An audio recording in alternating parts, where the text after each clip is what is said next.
Ici Radio Courtoisie, la radio libre du pays réel et de la francophonie. Vous écoutez le libre journal de la résistance française, dirigé aujourd'hui par Bernard Anthony, assisté de Cécile Montmirail, diffusé en direct mercredi 8 juillet 2015 de 18h à 21h. J'ai été très heureux de découvrir un livre dont je dirais que je l'ai lu trop vite, mais ça m'a suffi. J'ai lu certaines pages avec grande attention, et il fait partie de ma pile, je dirais de vacances entre guillemets, parce que ce qu'on appelle vacances, et j'en profite pour travailler quand même beaucoup. J'ai découvert là le livre signé Olaf, Le grand secret de l'islam. Et ce livre répond à mon attente.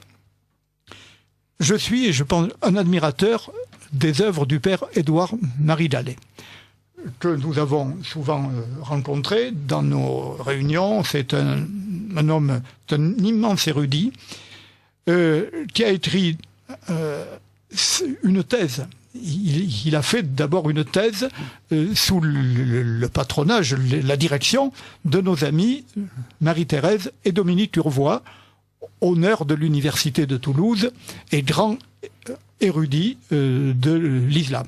Marie-Thérèse et Dominique étaient à la maison samedi dernier encore. Ils sont souvent venus au Centre Charlier. Je suis très heureux que Marie-Thérèse soit invitée dans l'université de Renaissance catholique cette année. Elle ne peut pas être chaque année chez nous. Je suis heureux qu'elle aille ailleurs. Donc, il a fait sa thèse sous leur direction. Cette thèse s'appelant « Le Messie et son prophète ».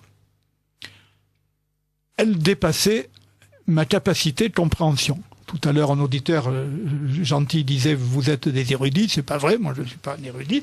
Nous avons autour de cette table un certain nombre de points de compétence, mais le père Édouard-Marie Dallet est un érudit. Et donc, dans cet ouvrage majeur, Le Messie et son prophète, pour le comprendre pleinement, il faut parler, il faut lire l'hébreu, l'arabe, le syriaque. Enfin, voilà, on comprend. Il y a des pages entières, certes très compréhensibles, mais c'est un niveau culturel quand même très difficile. Et je me disais, mais ça, si cela pouvait être rendu intelligiblement, c'est-à-dire vulgarisé, ce qui n'est pas vulgaire dans mon propos. Moi-même, je ne fais que des livres de vulgarisation, c'est-à-dire de pédagogie finalement pour faire comprendre, et j'ai découvert ce livre. Alors Olaf, vous allez nous raconter pourquoi cette idée, comme ça, de rendre intelligible pour les gens cultivés tout de même, l'œuvre du père Édouard-Marie Dallet. Comment vous est venue cette idée ? Un petit peu comme vous l'avez décrit.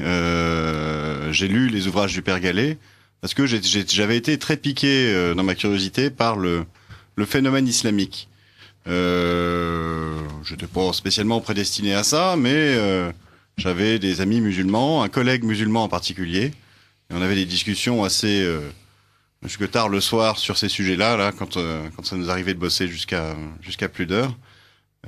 Et on discutait religion, et son discours sur l'islam m'avait toujours étonné, présentant le Coran comme le parachèvement de la révélation divine, le parachèvement des évangiles, m'expliquant que de la même manière que les évangiles venaient accomplir et parachever la Torah, ce que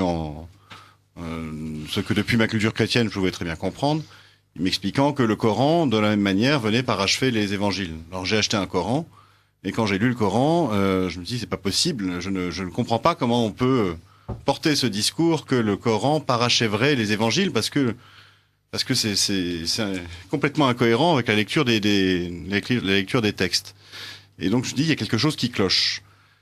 Et j'ai lu des chercheurs, j'ai assisté à des conférences, j'ai rencontré des érudits, et je suis tombé comme ça sur les ouvrages du père Gallet, et là j'ai enfin compris. J'ai enfin compris pourquoi ça clochait dans l'islam, en fait. Pourquoi ce discours et pourquoi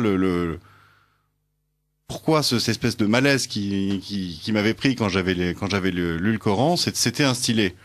D'où venait ce discours de parachèvement. alors là, il faut dire les choses assez clairement. Quand on lit les ouvrages du Père Gallet, on comprend que l'islam n'est pas du tout le fruit d'une révélation divine ou le fruit de la simple expérience spirituelle de Mahomet, mais que l'islam est le fruit d'un processus long, d'un processus très complexe de fabrication, de réécriture, un processus qui trouve sa source dans les espérances juives, donc il faut remonter au 1er siècle et même avant, un processus qui implique bien sûr les Arabes, la conquête arabe comme on la connaît, mais un processus qui se poursuit jusqu'au XIe siècle. Et l'islam comme on le connaît, il apparaît à peu près fini au XIe siècle. Oui, c'est-à-dire au moment où on ferme les portes de l'interprétation, les portes de l'ijtihad. C'est-à-dire qu'on a interprété. Mais l'écriture du Coran, par exemple, elle s'étale selon des analyses assez récentes sur 200 ans. Et donc on n'est pas du tout là face à un Coran révélé entre 610 et 632. Oui, parce que d'ailleurs, d'après la vulgate, si je puis m'exprimer ainsi, des musulmans, il y a eu, et d'ailleurs c'est l'image que vous avez choisie pour la couverture, il y aurait eu une écriture sur des omoplates de chameaux qui aurait été petit à petit retranscrit et puis ensuite fixé. Il y a toute une apologétique qui a été développée a posteriori et qui veut que le Coran, comme parole divine, ait été reçu dans un milieu ignare, un milieu païen, avec des gens qui ne savaient pas lire, pas écrire, qui évidemment, quand ils cherchaient à écrire quelque chose, ils écrivaient sur des tessons de poterie ou sur des omoplates de chameaux. Et c'est tout le sens de cette petite image que j'ai mise en couverture, c'est d'essayer de montrer que ces traditions-là sont un coup de maître des scribes, des califes, qui, à Bagdad, dans les siècles qui ont suivi l'épopée de Mahomet, ont réécrit l'histoire de l'islam, un coup de maître, qui est de l'invention de cette légende de l'apparition de l'islam à partir de rien. Si ça vient de rien, si ça vient du désert, si ça apparaît chez un prophète illettré, si ça apparaît chez des polythéistes qui ne connaissent pas donc le Dieu unique, forcément ça peut venir que du Dieu unique. Et cette force, la force de cette idée est telle qu'aujourd'hui encore, elle poursuit des anciens musulmans qui, bien qu'ayant rejeté l'islam, sont toujours torturés par cette idée que peut-être quand même ça viendrait de Dieu puisque ça vient de nulle part. Or, cet aspect-là, ça vient de nulle part, c'est une reconstruction a posteriori. Et délibérée, donc. Délibérée. On a créé une ville nouvelle à la Mecque parce qu'il n'y avait rien avant. On a déplacé dans le désert les origines réelles de l'islam qui n'étaient pas dans le désert, qui étaient sur les rivages de la Méditerranée, en Syrie. Oui, alors c'est ce qui est très étonnant dans votre livre, c'est que vous situez la zone de prédilection des Koraïch, donc la tribu de Mohammed, autour de Latakia, donc l'ancienne Laodicée, qui se situe dans la Syrie actuelle et qui est pas très loin d'Antioche. Donc Antioche qui est aujourd'hui en Turquie. Alors que dans l'histoire musulmane telle que rapportée par l'islam, les Koraïch sont en Arabie. Et vous montrez d'ailleurs dans votre livre qu'en plein désert, il est inouï qu'il y ait une construction, une ville. Et puis que des gens puissent... C'est une oasis tout de même, oui. bémol. La Mecque n'est pas une oasis. Il y a Taïf à côté, à 40 km, qui est une vraie oasis peuplée de très longue date. Mais à la Mecque même, il y a un petit point d'eau, la fameuse source de Zamzam, qui est pas très salubre, mais c'est tout. C'est tout. C'est pas une oasis et c'est donc dans ce sens-là, ça n'est pas un lieu de peuplement ancien. Il y a un point d'eau. Non, je me fais l'avocat du diable. Alors pourquoi la Syrie? Ça appelle deux remarques. La première, c'est que si on considère les faits très froidement, c'est-à-dire que si on écarte les traditions musulmanes dont on sait qu'elles sont postérieures au moins de 200 ans par rapport aux faits qu'elles sont censées décrire, et si on considère l'archéologie tout simplement, on se rend compte qu'il n'y a pas de témoignage de la présence des Korachites en Arabie Saoudite actuelle, mais qu'on trouve à côté de Latakia des ruines, les ruines du caravansérail des Korachites, on trouve la rivière des Korachites, et puis quand on regarde les textes musulmans eux-mêmes, le Coran, c'est le travail qu'a fait Patricia Crone, par exemple. On se rend compte que les Mécois qui y sont décrits, que le discours musulman décrit comme des Mécois habitant la ville de la Mecque dans le désert, sont en fait des pêcheurs qui pêchent des poissons, des coquillages, sont des éleveurs de bétail, sont des agriculteurs qui mange des grenades, par exemple, et on voit mal des grenades pousser dans le désert. En fait, tout renvoie au rivage méditerranéen. Ça, c'est le premier point. Et le deuxième point que je voulais aborder, c'est qu'est-ce qui était si gênant, on va dire, pour les apologètes de l'islam, à faire pointer les origines de l'islam vers la Syrie. Pourquoi est-ce qu'ils ont voulu les déplacer? Qui était en Syrie à cette époque-là? En fait, on est, on va dire à la fin du VIe siècle, dans un milieu profondément marqué par la révélation chrétienne et l'histoire du peuple juif, et puis par tous les mouvements, les courants, les dévoiements qu'il y a pu y avoir, et qui pullulaient en fait dans cette région de la Syrie, dans la Syrie et puis dans le Proche-Orient. Et c'est justement pour ne pas faire pointer l'islam vers ces mouvements-là, vers ce que les chercheurs aujourd'hui appellent l'Antiquité tardive au Proche-Orient, que les apologètes de l'islam, les scribes qui ont écrit les traditions musulmanes tardives, la biographie de Mahomet, la Sira, c'est pour ça qu'ils l'ont déplacée et ils l'ont mise en Arabie Saoudite, enfin non, en Arabie déserte. Alors vous pointez cette étude des textes. Il y a effectivement dans l'étude du Coran quelque chose qui est assez étonnant pour quelqu'un de rationnel, qui est que Allah va avoir un avis puis un autre, et notamment il y a cette césure qui est l'hégire, donc la fuite des fidèles de Mohammed dans la ville qui s'appellera plus tard Médine, donc Yatrib. Et là, il y a des bouleversements, et notamment sur la direction de la prière, qui était plutôt dirigée vers Jérusalem et qui devient dirigée vers la Mecque. Il y a le fait que le calendrier était solaire puis devient lunaire. Il y a beaucoup de choses qui changent. Est-ce que ce sont ces indices-là qui vous font dire que eh bien on passe d'une tradition plutôt chrétienne à un moment donné, et puis on retrouve des origines juives? Alors, je vais essayer d'être assez clair, mais l'histoire est très complexe. Et cette histoire d'une période pseudo-mécoise ou mécoise et une période médinoise est elle-même une reconstruction de l'histoire. C'est ce que Jean-Jacques Walter, donc qui a publié une thèse sur l'étude informatisée du Coran, appelle un artefact de grammairien. C'est-à-dire qu'il n'y a pas de Coran médinois, de Coran mécois. Non, il n'y a qu'un seul Coran, mais il y a des positions différentes. Non, mais ça veut dire derrière que cette chronologie a été inventée a posteriori pour pouvoir justifier l'abrogeant l'abrogé, pour pouvoir justifier. Et c'est pas un hasard si on a mis dans les sourates les plus tardives, les sourates abrogeantes, les commandements de violence et les commandements les plus durs. C'est pour pouvoir justifier en fait l'autorité des califes et la conquête. Et la conquête derrière, et derrière justifier la soumission exigée des croyants et puis des non-croyants également. Alors il y a un peuple qui est à l'origine de tout ça, que vous appelez donc les judéo-nazaréens. Donc ces judéo-nazaréens qui sont donc au départ des juifs, qui ont été christianisés, qui cherchent un messie, mais ils veulent un messie pas du tout spirituel, mais politique. Alors, je vous le disais, on a affaire à une réalité très complexe. C'est assez difficile d'en parler comme ça. Je vois que vous utilisez le mot de juif. Alors évidemment, je ne vais pas vous le reprocher, mais c'est un mot qui, à l'époque de Jésus, est complètement anachronique. Il n'y a pas de juifs à l'époque de Jésus. Ce sont les Judéens. Quand on lit dans les évangiles le mot juif, il faut y lire en fait judéen. Le traducteur d'aujourd'hui met juif à la place de judéen. Et donc en fait, à l'époque de Jésus, il y avait des Hébreux, il y avait des Galiléens, des Judéens par exemple, des Samaritains qui étaient vus comme des hérétiques, mais il n'y avait pas encore de Juifs. Dans l'entourage de Jésus, il y avait foultitude d'Hébreux, dont certains qui attendaient un Messie politique. On peut dire même que alors on peut utiliser maintenant le mot juif puisqu'on vient d'expliquer, beaucoup de juifs à l'époque de Jésus attendaient un messie politique. Et même les apôtres qui disent, est-ce maintenant que tu vas rétablir ton royaume ? Jusqu'au jour de l'ascension. Oui. Jusqu'au jour même de l'ascension, on voit que les apôtres de Jésus lui demandent, Seigneur, Seigneur, quand est-ce que tu vas rétablir la royauté en Israël ?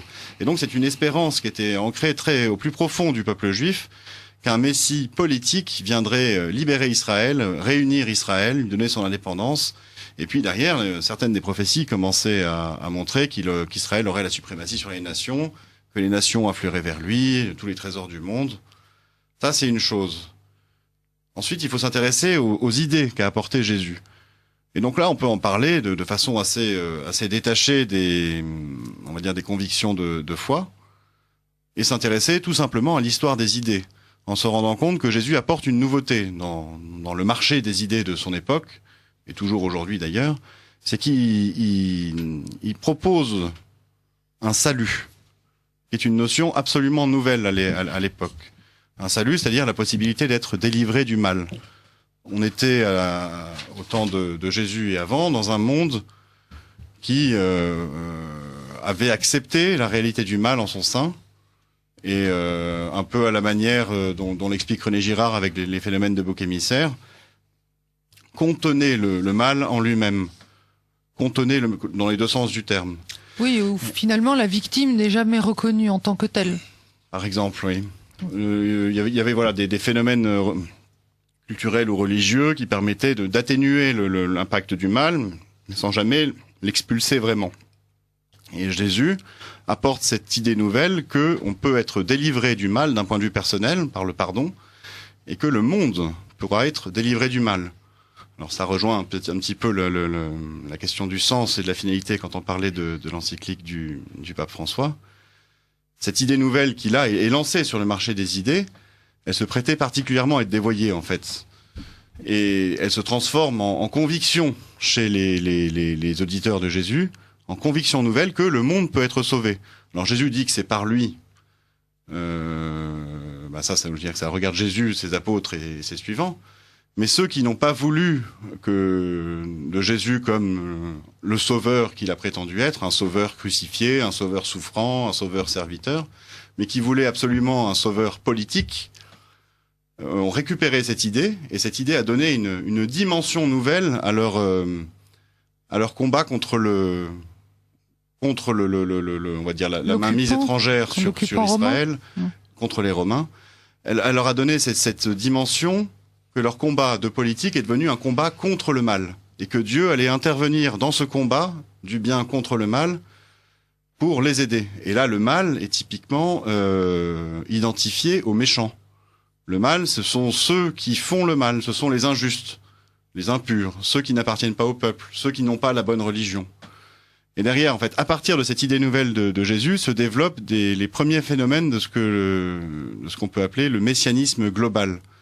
C'est-à-dire vouloir faire ici sur Terre un monde parfait, un monde meilleur, grâce à, par exemple, l'application de la loi de Dieu ou d'autres formules, la lutte des classes ou à autre chose. Vouloir faire un monde parfait ici sur Terre, et que dans cette vision du monde-là, systématiquement, on va identifier le mal qui empêche que le monde ne devienne parfait ou ne devienne meilleur à la personne qui ne rentre pas dans le schéma.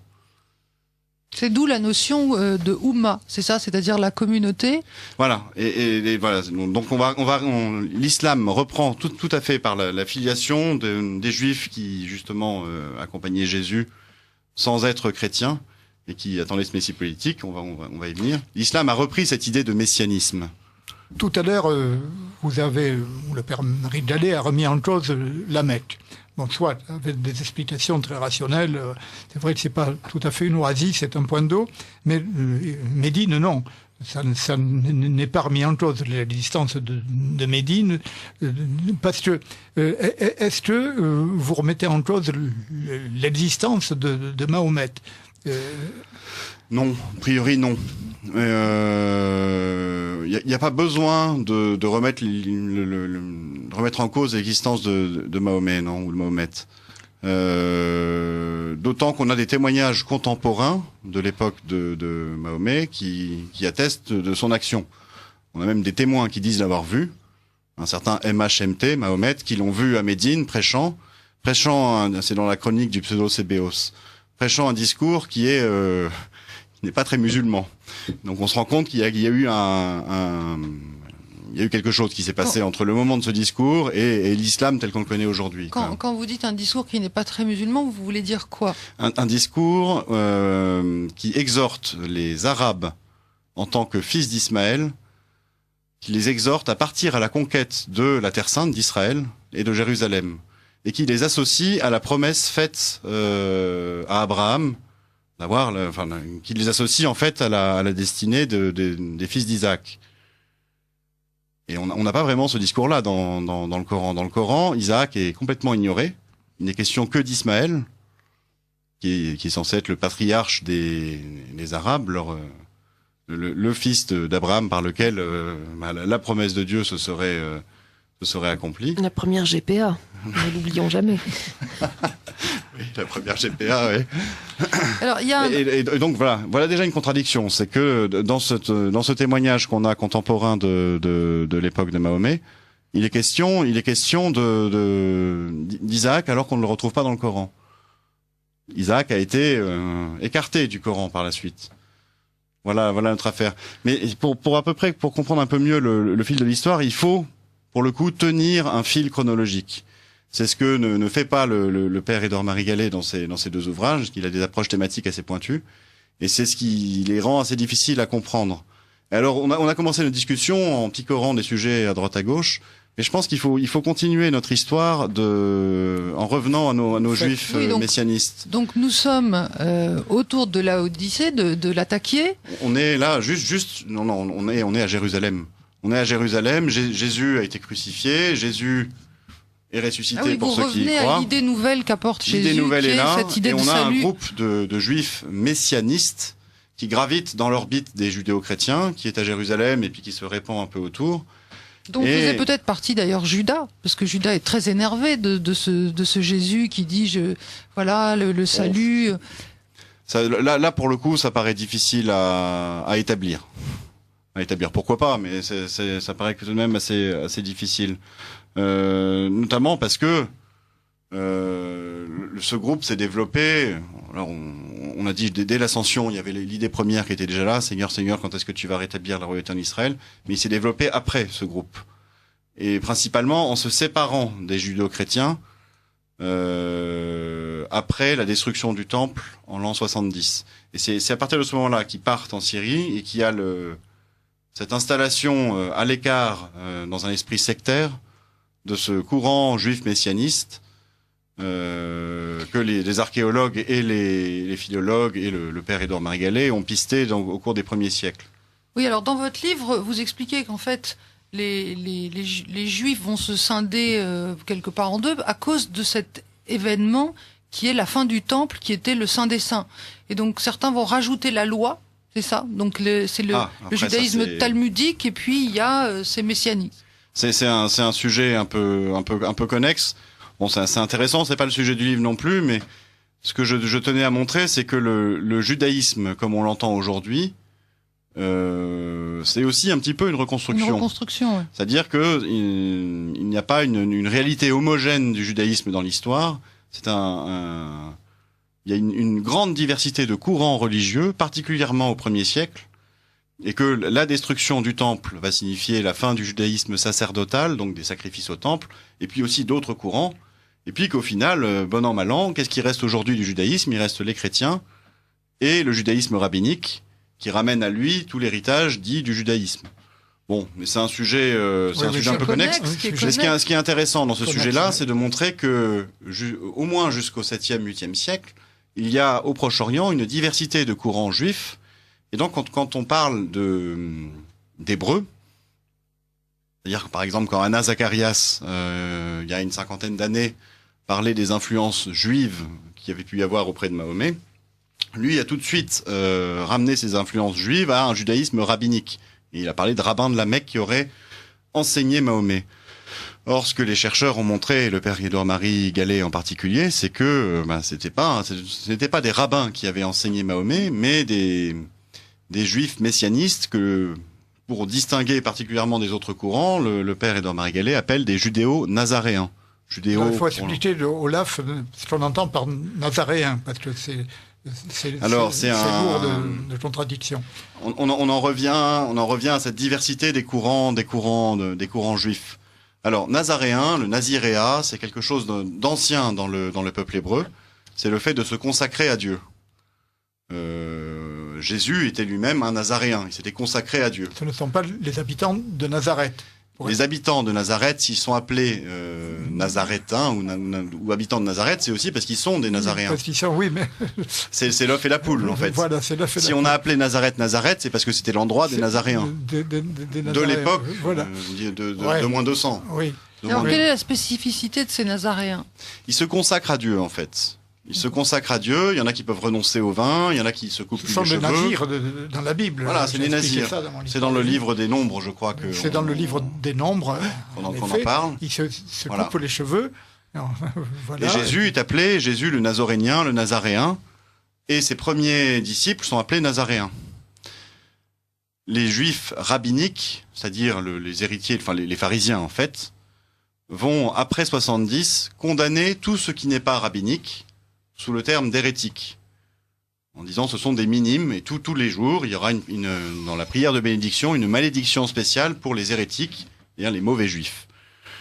Et parmi ces hérétiques, ils vont condamner en particulier tous ceux qui auront reconnu Jésus comme Messie.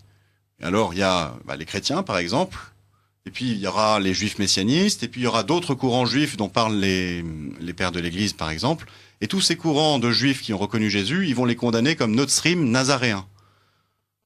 Bon, à partir de ce moment-là, et puis un petit peu avant, on va dire les judéo-chrétiens ont cessé de s'appeler nazaréens et s'appellent chrétiens. En revanche, les juifs messianistes continuent de garder pour eux ce nom de nazaréens. Et donc ils passent les premiers siècles en s'appelant nazaréens. Nazaréens, ça se dit en arabe Nassara, et on retrouve dans le Coran des Nassara, des Nazaréens. Et quelle est leur attitude par rapport à Jésus? Alors, ils reconnaissent Jésus comme un messie politique. C'est-à-dire le messie politique qui doit venir rétablir Israël, la vraie religion, qui a été saccagée par l'impureté de la classe sacerdotale, que Dieu a puni en détruisant le temple et en faisant s'abattre tous les malheurs des guerres juives sur le peuple juif. Et donc pour eux, Jésus, c'est un homme, c'est pas un Dieu. Et dans ce sens-là, ils condamnent les chrétiens en disant « vous exagérez dans votre religion », et on retrouve cette condamnation dans l'islam, « vous allez trop loin, Jésus n'était qu'un homme ». Il était venu sur terre avec une mission de Dieu en tant que Messie, qui était de rétablir la vraie religion, de prendre la tête des armées des justes pour aller éradiquer tous les méchants. Et faire advenir un monde parfait, le monde parfait étant le monde libéré du mal, libéré de tous les méchants.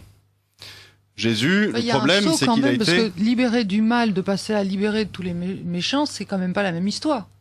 Et ben, dans cette époque-là, quand on considère par exemple toute la préparation du salut qu'il y a eu dans le peuple juif, le mal, c'est l'impureté. Le mal, c'est le non-juif. Et les règles très fortes de pureté, de séparation du juif et du non-juif, on poussait certains juifs à considérer le mal comme étant le non-juif. Oui, mais c'est quelque chose qu'on ne retrouve pas du tout dans le discours du Christ, enfin de Jésus. Ah, pas du tout, non, voilà. Pas du tout. Non, Jésus, ce qu'il apporte, c'est cette idée qu'il est possible de se libérer du mal. Et dans un cerveau où le mal est identifié aux autres, il est possible de se libérer des autres. Dieu va me libérer des autres. Dieu va tuer les méchants. Et donc on attend quelque part, ces Nazaréens attendent un retour du Christ. Ces Nazaréens attendent un retour du Christ. Ils se disent, si Jésus n'a pas pu réaliser la mission qui lui était échue, c'est que les conditions n'en étaient pas remplies. Il faudrait que les conditions, c'est-à-dire les conditions de pureté, il faudrait que le temple soit reconstruit, il faudrait qu'il ait avec lui des suivants de la vraie bonne religion. Si les conditions étaient remplies, il reviendrait et il terminerait le boulot. Et donc ces Nazaréens, ces judéo-nazaréens dans l'église, dans l'exil en Syrie, vont porter le projet de reconquête de Jérusalem, de reconstruction du temple de Jérusalem pour pouvoir faire revenir Jésus. Et Jésus, à ce moment-là, prendrait la tête des armées, éradiquerait le mal du monde en tuant tous les méchants et établirait les Nazaréens comme les seigneurs d'un monde délivré du mal, un monde de bonheur et de félicité. Alors, on comprend bien que ces judéo-nazaréens étaient à Jérusalem, mais comment se retrouvent-ils en Syrie Alors, j'ai écrit, ils sont partis en exil après au moment de la première guerre juive contre les Romains. D'accord. C'est documenté par les historiens de l'époque, les pères de l'Église. Ils partent au début avec la première communauté, la communauté judéo-chrétienne, qui devait être conduite par, je crois que c'est Simon, le patriarche à ce moment-là, après Jacques. Et puis après, on voit que les judéo-chrétiens rentrent, mais les autres restent en exil. Et de leur exil, pour porter ce projet, ils se disent on a besoin d'une force militaire. Et s'ils se rendent bien compte que, dans leur attitude sectaire, c'est pas avec leurs petits bras qu'ils vont y arriver. Et la force militaire qu'ils trouvent, c'est leurs voisins arabes christianisés, les Koréchites, mais les autres arabes en particulier, dont ils se disent qu'ils sont qui pourraient être des supplétifs parfaits pour leur cause. Mais pour ça, il faut les embrigader dans le projet.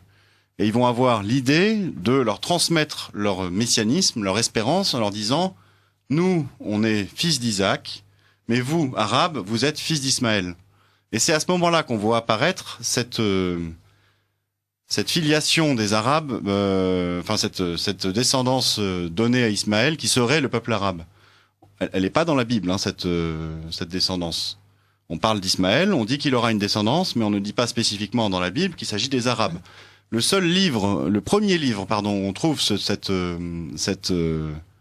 mention des Arabes comme descendants d'Ismaël, c'est le livre des Jubilés, qui est un écrit typiquement judéo-nazaréen. Et donc, ils vont aller embrigader les Arabes en leur disant, voilà, vous êtes nos cousins, on doit porter le même projet. Et pour aller les embrigader, eux qui sont juifs, ethniquement, juifs judéens, qui parlent l'araméen, qui lisent l'hébreu liturgique, vont avoir besoin de s'adresser à des Arabes en langue arabe. Et donc pour ça, ils vont former des prédicateurs en langue arabe, pour leur enseigner leurs textes, leur espérance, leur eschatologie, leur vision du monde. Et on a là l'origine de l'islam, en fait. C'est la transmission du messianisme de ce courant juif messianiste à des Arabes. Alors, il y avait certainement plusieurs prédicateurs de langue arabe. On en connaît au moins 2. Il y a Waraka ibn Naufal, dont les traditions musulmanes rendent compte, et puis Mahomet lui-même. Voilà 2 prédicateurs de langue arabe qui enseignaient la religion des judéo-nazaréens aux Arabes. Et à partir de cette prédication, des expéditions ont essayé de se monter contre les Byzantins pour pouvoir aller reprendre Jérusalem. Les vicissitudes de l'histoire ont obligé la première alliance, la première communauté de Nazaréens et d'Arabes à fuir la Syrie où ils étaient en danger pour aller se réfugier chez des Nazaréens amis établis à Médine. Et de là, ils ont continué d'essayer d'aller reprendre la Terre Sainte. On a en 629 le seul événement de l'histoire de Mahomet qui soit historiographiquement sûr et daté, parce qu'on a des chroniques byzantines qui en parlent, c'est une défaite à Mouta. Donc Mouta, c'est juste à côté du Jourdain. On voit que l'armée de Mahomet essaye de passer en Terre Sainte depuis le désert, depuis Médine, pour aller conquérir la Terre Sainte. C'est un événement qui contrevient complètement à la logique du discours musulman, qui veut à ce moment-là que normalement les expéditions vont vers la Mecque. Alors les traditions musulmanes inventent toute une histoire alambiquée pour expliquer pourquoi Mahomet est allé si loin à Mouta. Il n'avait rien à y faire. Normalement, il aurait dû tourner toutes ses attentions vers la Mecque. Ça nous montre ça. C'est cette foultitude de petits détails qu'il y a certains éléments de la vraie histoire, de l'histoire réelle, ont échappé en fait à la tentative de reconstruction, à la reconstruction a posteriori de l'histoire. Et c'est en les regardant que le père Gallet et d'autres chercheurs ont pu retrouver l'histoire. Chers auditeurs, je vous rappelle que vous êtes à l'écoute de Radio Courtoisie, l'émission de la réplique de Bernard Anthony. Nous invitons ce soir Olaf, auteur du livre Le grand secret de l'islam. Nous avons eu quelques questions, mais nous reviendrons au livre. Quel est le nom de famille de Jésus? C'est hors du livre. Non, il n'y a pas de nom de famille.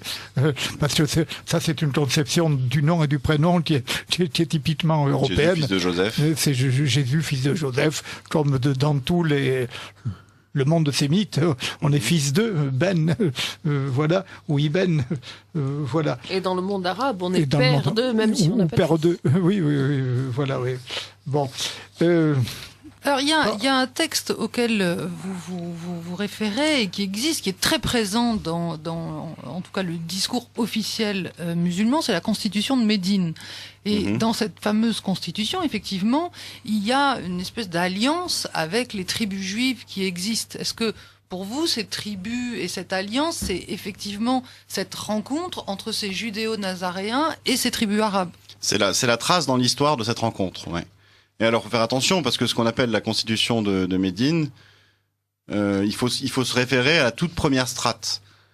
Alors, moi, j'ai lu le travail d'Alfred Louis de Prémar, un islamologue français de renom, qui, dans les fondations de l'islam, explicite très bien que quelle est cette première strate, quelles sont les reconstructions et les ajouts qui ont pu être faits postérieurement, et qui explicite très bien que cette première strate ne mentionne absolument pas la Mecque, par exemple. Ça, c'est encore un de ces points d'achoppement, dire que la réalité nous renvoie en disant attention, c'est bizarre, l'histoire musulmane telle qu'elle est dite par les musulmans, il y a quelque chose qui cloche. Oui, mais alors, pardon, les califes, c'est immédiatement après Mahomet. Et là, on a une historicité des califes. Oui. Mouawiya, donc ensuite... Il est devenu après de plus en plus difficile de modifier l'histoire. Voilà. Mais tout de même. On n'est pas certain, par exemple, que... Je bute un peu sur ça, parce que, bon, la Mecque, c'est une affaire entendue. Oui. Donc, le Médine, Yatrib, donc, on sait très bien ensuite, donc la succession des 4 premiers califes, elle est de plus en plus attestée historiquement. Alors le premier calife, Abou Bakr, on a très peu de choses sur lui. Très peu sur lui, c'est vrai. Et il n'est même pas sûr qu'il ait porté le titre de calife. Oui, non, mais ça, il est mort très vite. Il est mort très vite, et on peut se demander s'il n'était pas simplement un des généraux, peut-être même un concurrent de Mahomet. Ensuite, Omar, il était en tout cas un guerrier. Omar, il est attesté notamment par les témoins de Jérusalem qui l'ont vu entrer dans la ville en 638. Et oui, voilà. Parce que, on peut revenir à notre histoire, l'alliance judéo-arabe a réussi à conquérir Jérusalem. Vers 637-638, le patriarche de Jérusalem, Sophrone, ouvre les portes pour éviter que se reproduise un horrible bain de sang comme il s'en était produit 15 ans auparavant avec la conquête des Perses et les dizaines de milliers de morts qui avaient eu lieu à ce moment-là. Il ouvre les portes aux Arabes et à leurs compagnons judéo-nazaréens. Et là, c'est là que ça commence à être vraiment... moi, quand je lisais ces témoignages-là, j'avais l'impression d'être un détective et de retrouver les traces de l'histoire. On a les témoignages contemporains de l'arrivée d'Arabes assistés de Juifs qu'on a du mal à définir, qui se précipitent quand ils arrivent à Jérusalem sur l'esplanade du temple pour tout de suite se mettre au travail et reconstruire un temple. Et ils ont reconstruit un temple. On a les témoignages de Sophrone qui condamne un marbrier, par exemple, qui l'excommunie parce qu'il a participé à la construction du temple. On a des témoignages d'un pèlerin qui vient à Jérusalem vers 660 et qui voit le temple reconstruit. Et alors, ce temple reconstruit, quand est-il détruit ? Alors, il y a eu un tremblement de terre en 661, donc il a déjà un peu souffert, il a été un petit peu reconstruit à ce moment-là, mais il est définitivement rasé et remplacé par le dôme du rocher, construit par Abd al-Malik vers 692. Mais si on revient à 640, à peu près 638, les Arabes et les Judéo-Nazaréens reconstruisent le temple, ils doivent s'y livrer au sacrifice et reprendre le culte traditionnel. Et là, il se passe que le Messie Jésus ne revient pas. On s'en serait rendu compte s'il était revenu, mais il n'est pas revenu. Et les Arabes se rendent compte que leurs maîtres en religion, les Judéo-Nazaréens, les ont escroqués. Et que ils n'ont pas de monde dans lequel ils seront les seigneurs, en fait. Et que le Messie ne revient pas pour éradiquer les méchants. Et de ça, on a des témoignages ou c'est une reconstruction logique ? De ça, c'est une reconstruction logique. Et en même temps, c'est une... Il y a des témoignages, mais qui sont pas des témoignages directs, mais qui viennent de l'analyse des textes musulmans eux-mêmes, faite par le père Édouard Marie Gallet. En fait, on comprend qu'il y a eu un moment, une alliance très forte avec des judéo-nazaréens, une compréhension, par exemple, de l'araméen. On le voit dans les textes du Coran. Le texte coranique a un soubassement en araméen. Et il y a des termes qui peuvent être compris que si on est de culture araméenne. Et puis, il s'est passé un moment où cette culture araméenne s'est complètement perdue. Et on a complètement perdu le lien entre, on va dire de façon prosaïque, arabes et juifs. Ça se retrouve dans les traditions musulmanes qui montrent au début une alliance avec des juifs à Médine, et puis une condamnation très sévère des juifs qui va... Enfin, alliance, il y a le massacre... bannissement, puis massacre des tribus de Médine. Oui, mais c'est dans un deuxième temps, parce que dans le premier temps, en tout cas dans la constitution de Médine, la version que j'ai lue, je ne savais pas qu'il y avait plusieurs versions, il y a une alliance objective avec des tribus juives qui va ensuite être renversée. Voilà, c'est un renversement d'alliance auquel on assiste en 640, en fait. C'est-à-dire que les Arabes se rendent compte qu'ils n'ont plus besoin des judéo-nazaréens, parce qu'en fait, ils sont déjà les maîtres du monde. Ils viennent de conquérir le Proche-Orient.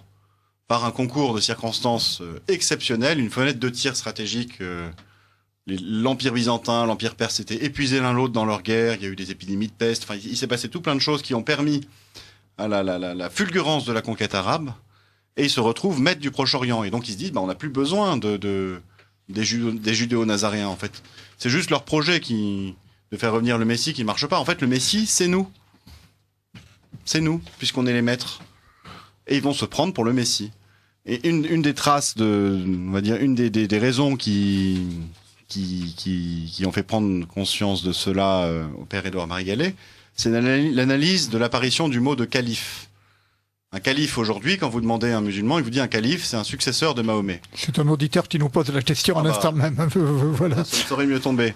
Or, quand on étudie les textes et quand on regarde dans le Coran, on voit par exemple que Dieu parle au roi David et lui dit « Ô roi David, je t'ai fait calife sur la terre.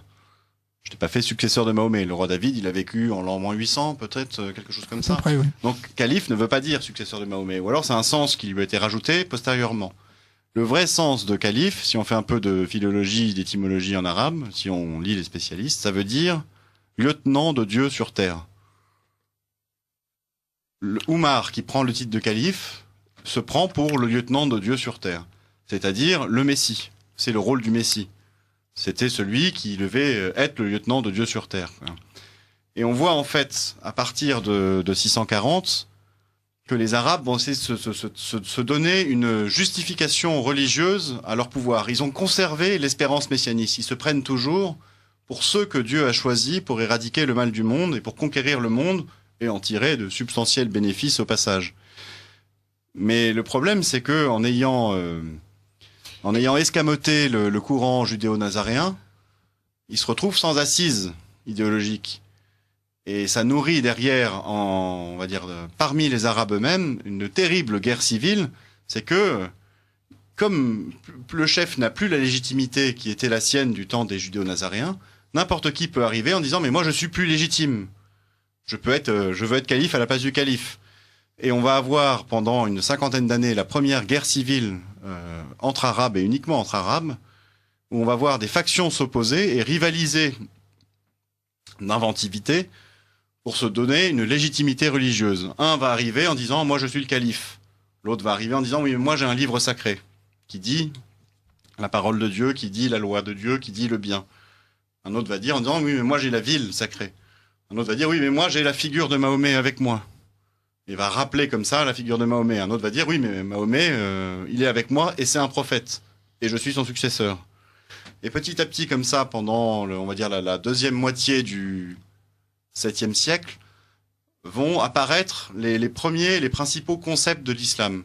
À savoir le calife, le livre sacré, la ville sacrée, la prophétie, le prophète arabe qui s'exprime en langue arabe, la révélation de Dieu. Jusqu'à ce qu'arrive un calife suffisamment costaud, suffisamment fort, qui puisse mettre par sa propre force et sa seule force un terme à la guerre civile, c'est le calife Abd al-Malik, donc qui arrive vers 687-88.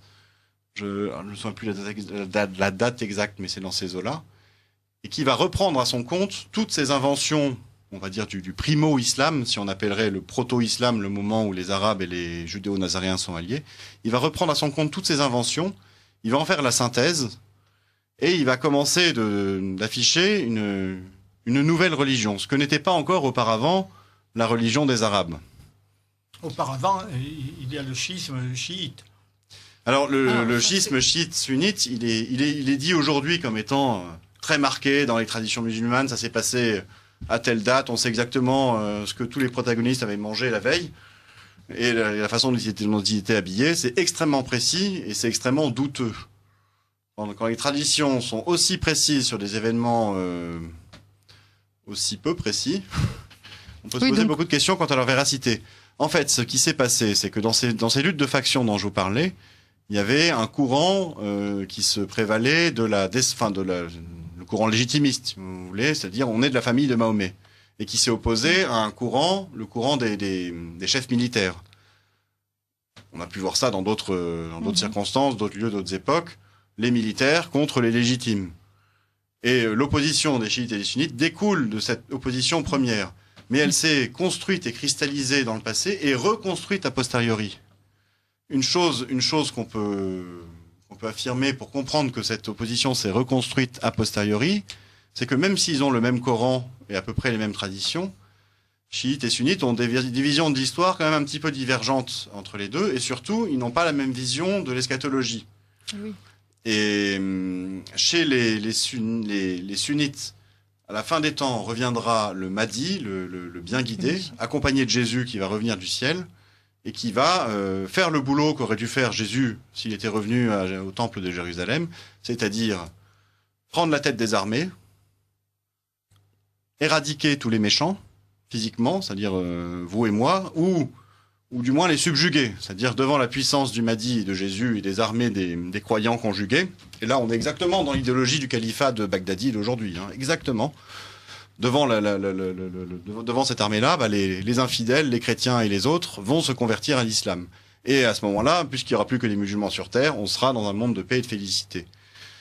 Ça, c'est la vision sunnite de l'eschatologie. Dans la vision chiite, le Mahdi en question n'est pas ce personnage assez mystérieux chez les sunnites, mais est le dernier imam. Le 12e ou le 7e. Le 12e, le 7e, le 5e, selon les familles, de chiites. Et en fait, on peut voir que selon les dates auxquelles apparaissent le dernier imam des chiites, voilà à peu près les dates réelles des divergences. Le dernier imam du duodécimain, donc ceux qui croient au 12e imam, je crois que c'est vers l'an 850, 870. Bon, ça veut dire qu'auparavant, ils étaient ensemble. Pareillement, pour les septimains, leur dernier imam, il doit être vers l'an 800, et ceux qui s'arrêtent à 5, j'ai oublié leur nom, c'est les Nizarites, non? Je sais plus. Moi, je ne connais que les duodécimains et je savais pas je ne savais pas qu'il y avait 5. Ah, mais si, il y en a qui s'arrêtent à 5. Bon, c'est...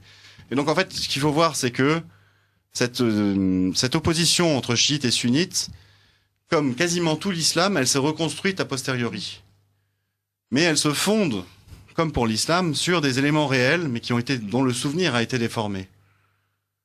Parce qu'en fait, dans cette fameuse lutte entre factions religieuses, il s'est passé un travail de destruction de ce qui n'allait pas dans le sens voulu. À savoir, ils ont commencé par le souvenir des judéo-nazaréens. Il fallait occulter absolument le souvenir des judéo-nazaréens. Donc tout ce qui rappelait trop directement leur impact dans l'histoire, on l'a écarté. On a brûlé leurs textes. On a, dans la sélection qui a été faite de leurs textes de prédication, qui finalement donnera lieu au Coran, on a enlevé ce qui les rappelait trop. Et il s'est passé la même chose.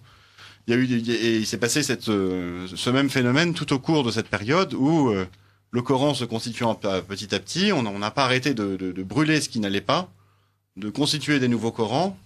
Mais juste une question, quand vous dites on n'a pas arrêté. Le pouvoir califal. Le pouvoir concerté et de manière tout à fait consciente et délibérée a décidé à un moment donné de se mettre tous ensemble à faire ça.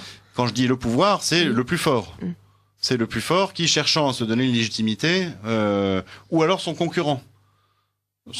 Mais cette entreprise de construction du Coran par collecte, soi-disant dans les traditions, et puis de destruction de toutes les versions hétérodoxes successives, elle se poursuit jusqu'après Abd al-Malik. Et quid des hadiths à cette époque-là? Alors, il n'y a pas encore de hadiths à cette époque-là. Les premiers recueils de hadiths, ils apparaissent au 9e siècle, donc à Bagdad, où là, le pouvoir a changé. Alors, le pouvoir était initialement à Médine, transféré à Damas avec Mouawiya. Et puis en 750, transfert à Bagdad. Et là, on change de dimension. À Bagdad, on rentre dans l'univers perse. On change aussi de dimension en termes religieux. Auparavant, on était dans la religion de la suprématie des Arabes sur le monde. Et en arrivant à Bagdad, on passe à une religion universelle, vraiment universelle. C'est-à-dire qu'il y a toujours la mythologie autour d'Ismaël, mais on va ouvrir ça aux Persans, notamment parce qu'ils sont les alliés du calife qui a gagné en 750. Et donc, on va leur dire, voilà, vous y êtes associés. Mais encore aujourd'hui, les Arabes se situent dans l'islam, et particulièrement les Bédouins, qui se croient être les descendants des fondateurs originels de l'islam, se situent au-dessus du lot. Il vaut mieux être un seigneur saoudien ou qatari, et c'est pas qu'une question de richesse, hein, c'est même un Bédouin chamelier là-bas, est au-dessus du musulman moyen. Alors, qu'est-ce qui fait qu'il y a eu d'un coup ce travail fait sur ses origines? Parce que alors c'est vrai que dans l'islam c'est un crime, mais vous parlez des manuscrits de la mer morte. Donc, est-ce que c'est ces manuscrits qui vont redonner un éclairage sur ces Nazaréens? Oui, en particulier les manuscrits de la mer morte. Il faut y venir. En fait, on a longtemps eu la vision d'un premier siècle chrétien assez vaseux, où on savait pas trop ce qu'était la foi chrétienne à cette époque-là, et à partir de quand est-ce qu'elle apparaissait. On disait, bah voilà, les évangiles sont des écrits tardifs. Puis bon, c'est des choses qui ont été beaucoup relayées par les francs-maçons, les musulmans et d'autres. Les évangiles sont des écrits tardifs. On a affaire entre l'an 30 et l'an 70, 90 à une sorte de marécage où tout le monde est un petit peu chrétien là-dedans. Mais ce qui s'est passé à partir de Qumran, et surtout à partir des travaux qui ont été faits sur les textes, c'est qu'on a compris que à partir de la prédication des apôtres, il y a vraiment une foi chrétienne établie. Et que il n'y a pas un marécage de mouvements plus ou moins chrétiens et tous chrétiens, mais il y a la foi chrétienne, ou du moins la foi des apôtres, la prédication des apôtres, et puis d'autres mouvements. Et donc on peut se livrer maintenant à des relectures de certains des textes qu'on a retrouvés à Qumran pour y caractériser ces mouvements qu'auparavant on a pu associer de loin, de près ou de loin aux chrétiens. Un exemple en particulier. Donc la découverte des manuscrits de la mer morte à Qumran a eu lieu. C'était à partir de 47-49. Et en fait, les analyses se poursuivent. Oui, c'est ça. Et le père Édouard Marie-Gallet se livre dans sa thèse à une analyse assez fouillée de textes retrouvés à Qumran qui mettent en évidence l'apparition des mouvances messianistes et l'espèce de turboréacteur qui leur est donné avec la prédication de Jésus et l'idée que le monde pourrait être délivré du mal. Et je voudrais juste vous en donner un petit exemple. Il y a une des sources au fondement du travail du père Édouard Marie-Gallet, qui est un chercheur des années 80, Ray Pritz, qui a publié un livre, alors je vais le dire en français parce qu'on est à Radio Courtoisie, Le christianisme judéo-nazaréen, où pour la première fois on a une caractérisation de ce mouvement judéo-nazaréen, mais là il est encore associé aux chrétiens. Et il faut après le travail du père Édouard Marie-Gallet sur les manuscrits de la mer morte pour distinguer en fait ce qui relève du christianisme ou du mouvement initié par les apôtres de ce que sont ces dévoiements messianistes. Pour ça, en fait, il s'est rendu compte que dans les textes qu'on a retrouvés à la mer morte, et qu'au final, on mettait tous sous le même... Par exemple, on a les testaments des 12 patriarches, donc il y a 12 testaments, et on a retrouvé différentes versions de ces testaments.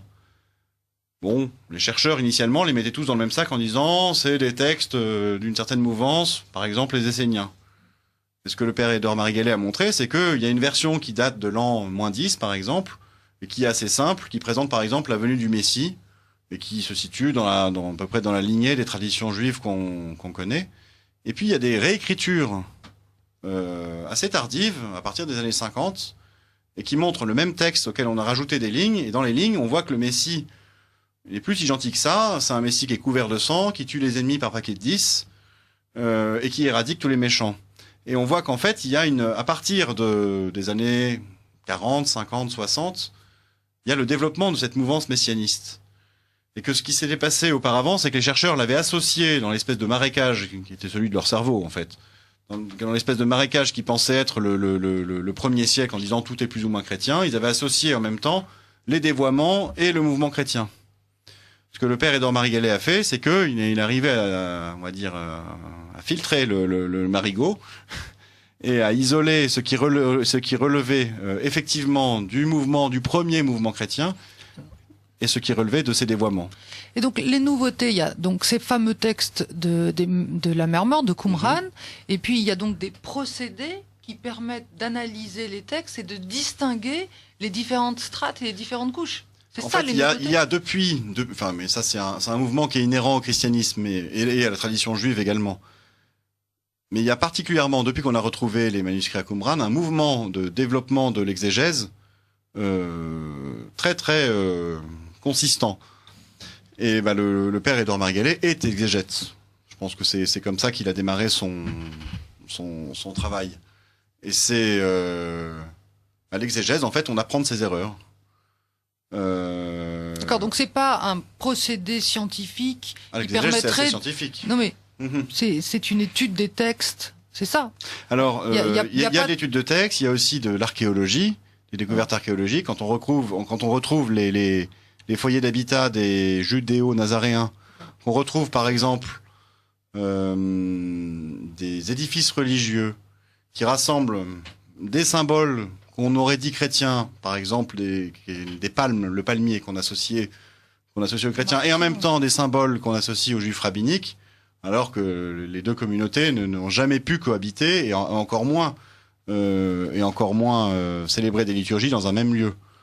On se rend compte qu'on a affaire en fait à des lieux d'habitat de ce courant juif messianiste qui reconnaît Jésus comme Messie, mais qui se situe toujours dans la tradition du peuple juif, qui applique la loi à la lettre, qui n'a pas renoncé à la circoncision et qui pratique toute la Torah dans toute sa rigueur. Oui, qui reconnaît le Christ comme Messie, mais pas comme Dieu. Voilà, exactement. On a retrouvé en fait en Syrie des foyers d'habitat on a retrouvé sur des linteaux de porte, on a retrouvé la première partie de la profession de foi musulmane. J'atteste qu'il n'y a de Dieu que Dieu. Ça veut dire il n'y a pas de Dieu Fils et de Dieu Esprit. C'est ça, la première partie. On la retrouve dans ce courant juif messianiste. On se rend compte qu'ils sont justement à l'origine de l'islam, en fait. Donc, dans le pulse qui permet de reconstituer cette histoire et de faire avancer, en fait, cette connaissance des origines de l'islam, donc il y a ces fameux manuscrits de la Mère Morte, il y a donc des découvertes archéologiques. Est-ce qu'il y a d'autres pièces qui viennent bousculer cette légende, en fait, qui avait été véhiculée par ces califes? Il y a plusieurs choses. Donc il y a l'établissement des dévoiements messianistes, notamment à partir des manuscrits de la Mère Morte. Il y a l'existence des judéo-nazaréens, à partir de témoignages d'archéologie, par exemple. Je vous ai parlé de géographie tout à l'heure. Quand on a retrouvé le caravansérail des Koréchites, on se rend compte aussi que ça correspond pas tout à fait. Cette découverte date de quand? 1927. D'accord, donc tout ça c'est le XXe siècle. Ça, c'est le XXe siècle. Mais il y a une accélération qui se fait depuis la fin du XXe siècle et particulièrement depuis le début des années 2000, avec des nouvelles technologies, des nouvelles méthodes, l'application des méthodes informatiques, la mise en réseau de chercheurs, où un spécialiste de numismatique va pouvoir parler avec un spécialiste des textes de Qumran, par exemple. C'est un peu ce qu'a apporté le père Édouard Marigalet. C'est son regard de spécialiste de Qumran et d'exégète. C'est ce regard-là sur l'islamologie. Il a fait le lien entre les deux disciplines qui se parlaient jamais.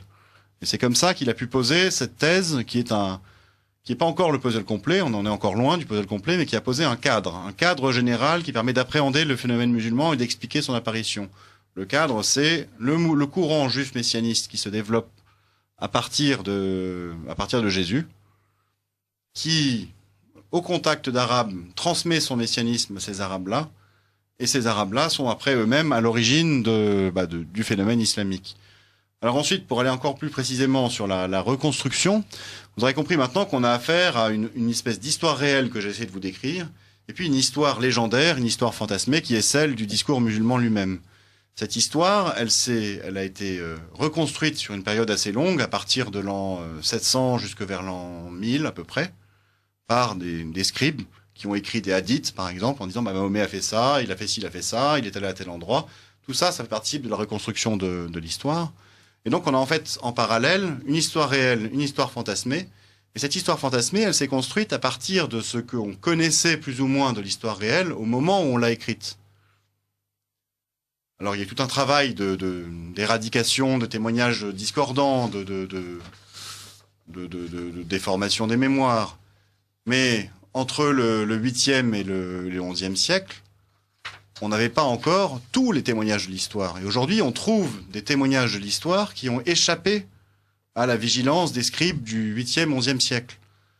Quand on trouve, par exemple, aujourd'hui, on fait des études sur de la paléographie, on cherche les graffitis écrits en arabe, et on se rend compte que tous les graffitis écrits en arabe nous renvoient à une dispersion de l'alphabet arabe en deux grandes zones, en fait. Il y avait un alphabet arabe, ce qu'on appelle l'Arabie du Nord, et un alphabet arabe de l'Arabie du Sud. Et ça, c'est le linguiste Robert Kerr qui l'a établi, à partir justement de tout plein de graffitis qui ont pu être trouvés à droite à gauche. Et on se rend compte que le Coran n'est pas écrit en langue arabe du Sud, mais en langue arabe du Nord. Et donc que le Coran était écrit par des Syriens. Or, dans la tradition musulmane, ce sont des Arabes du Sud, les compagnons de Mahomet et Mahomet lui-même, qui ont écrit le Coran. Ce que montre ce linguiste, à partir de tous ces petits témoignages qui ont complètement échappé à la vigilance des scribes du 8e ou 11e siècle, pour cause, ils ne pouvaient pas les connaître. Ils ne pouvaient pas les connaître, ça a échappé complètement en fait à leur Weltanschauung, à leur vision du monde. Pour ça, il n'y a pas besoin d'une pièce dans le cochon. Non, voilà en fait ce qui se passe, c'est qu'on a aujourd'hui des nouvelles découvertes de témoignages discordants en fait. Et il y en a de plus en plus. Je voudrais juste rappeler pour nos auditeurs qui nous écoutent avec beaucoup d'attention, le titre de votre livre, c'est Le Grand Secret de l'Islam, donc de Olaf, donc pour que vous puissiez le commander sur Internet. Il y a une chose que je voudrais dire également, c'est que on est bien sûr invité à venir le commander au Centre Charlier, dont on a tous les références, 70 Boulevard Saint-Germain, et qu'il est aussi gratuit sur mon site internet, et que c'était le projet initial que j'ai conduit avec le père Édouard Marguelet, quand on a travaillé ensemble pendant à peu près 1 an et demi pour écrire le livre, c'était que ce livre soit gratuit au téléchargement sur mon site internet qui s'appelle legrandsecretdelislam.com. Alors juste une incise, je signale aux auditeurs de Radio Courtoisie, vous qui êtes amoureux des lettres et du français, que l'on lit beaucoup mieux sur papier que sur Internet. Donc si vous pouvez vous procurer le livre, c'est tout de même mieux. Alors, ça ne se passera pas au Centre Charlier, mais je peux quand même l'annoncer. Pour ceux qui veulent se procurer le livre, il y a une séance de dédicace à la librairie Duquesne. Bien sûr. Bon, les amis. Hein. Bien sûr, il faut annoncer. C'est ce vendredi, 16h, 18h30. Bien sûr. Il y aura conférence de vous au Centre Charlier à la certainement, rentrée. J'espère bien. Et séance de dédicace aussi. Voilà. Et... voilà. Question complémentaire. Oui, donc c'est très important. Il y a donc tous ces éléments de découverte, donc archéologiques, des études linguistiques. Il y a ces fameux manuscrits de la Mer Morte. Donc en plus la mise en réseau grâce au digital de l'ensemble de ces chercheurs qui permettent de donner une cohérence et de retrouver l'histoire réelle et non pas l'histoire fantasmée par rapport aux enjeux qui sont les nôtres aujourd'hui, c'est-à-dire cette guerre. Qu'est-ce qu'on peut en tirer comme leçon aujourd'hui ? Oui, et à quoi ce travail peut servir dans cette lutte qui existe aujourd'hui, où l'islam essaie d'imposer ce discours jusque dans nos villes, jusque dans nos familles. Alors, il permet de connaître l'islam en vérité et en profondeur. Par-delà la reconstruction de l'histoire, par-delà la reconstruction de la légende islamique, ça permet de comprendre quel est le moteur de l'islam. Qu'est-ce que c'est que son messianisme, en fait ? Comment ça marche ? Ça permet de comprendre que l'islam n'est... Et même si c'est peut-être un petit peu choquant, et particulièrement pour les musulmans, le Coran n'est pas l'islam. Le Coran, et même Mahomet lui-même, ne sont là et n'ont été, ajoutés au mouvement messianiste que pour le justifier. Ils sont venus après que le discours premier se soit imprimé dans les consciences. Et ce discours, c'est cette conviction absolue qui est toujours celle des musulmans d'aujourd'hui, qui était celle des Arabes de 640, qu'ils ont été choisis par Dieu pour appliquer sa loi dans le monde et pour éradiquer le mal. Que ça soit pour aujourd'hui ou pour la fin des temps, la conviction est fermement imprimée dans les cerveaux. Et ça permet de comprendre, par exemple, comment un Français moyen ou même un Français intellectuel qui n'a aucun rapport avec l'islam peut tomber dans le djihadisme sans avoir lu le Coran. parce que l'idée, le messianisme de l'islam lui est bien supérieur au Coran. Ce Normand, par exemple, on a eu le cas il y a pas très longtemps, élevé au lardon et à la crème fraîche, qui d'un coup d'un seul part en Syrie sans avoir lu le Coran. Tout le monde va dire ah oui, mais il a pas lu le Coran, il a pas lu le Coran. Il connaît peut-être beaucoup mieux l'islam que la plupart des musulmans, et puis que beaucoup de non-musulmans ne le décrivent, parce qu'il a tout de suite compris que pour lui l'islam c'était le sens que Dieu donnait au monde, à savoir il faut libérer le monde du mal. Et tout de suite il part là-dedans. Et en fait, ce travail-là permet de le comprendre. Il permet après de parler directement aux musulmans. Comment le perçoivent-ils d'ailleurs ? Un auditeur nous pose la question, il dit émission passionnante, qui est l'imam caché ? À ce moment-là, on peut répondre, parce que là, l'imam caché, c'est chez les chiites, mais enfin, c'est Mohamed Al-Mahdi chez les chiites. Mais voilà. Donc, il y a un hadith qui dit que, donc c'est un dire, une parole qu'on attribue à Mahomet, qui dit que Jésus a pour nom le Mahdi. Jésus est le bien guidé. Donc il y a fort à parier en fait que la séparation entre l'imam caché et Jésus, le Mahdi des sunnites et Jésus, ce soit en fait une invention assez tardive de l'islam, qui vise en fait à ne pas faire de Jésus le personnage central de l'eschatologie, mais un personnage secondaire en mettant mais chez les chiites, c'est tout simplement un calife, un imam. Un imam, hein, pas un calife. Un imam, oui, mais chez les chiites, on appelle imam ce qui est calife chez les sunnites, en gros. Alors, ne dis pas ça à un chiite. Oui, bien sûr.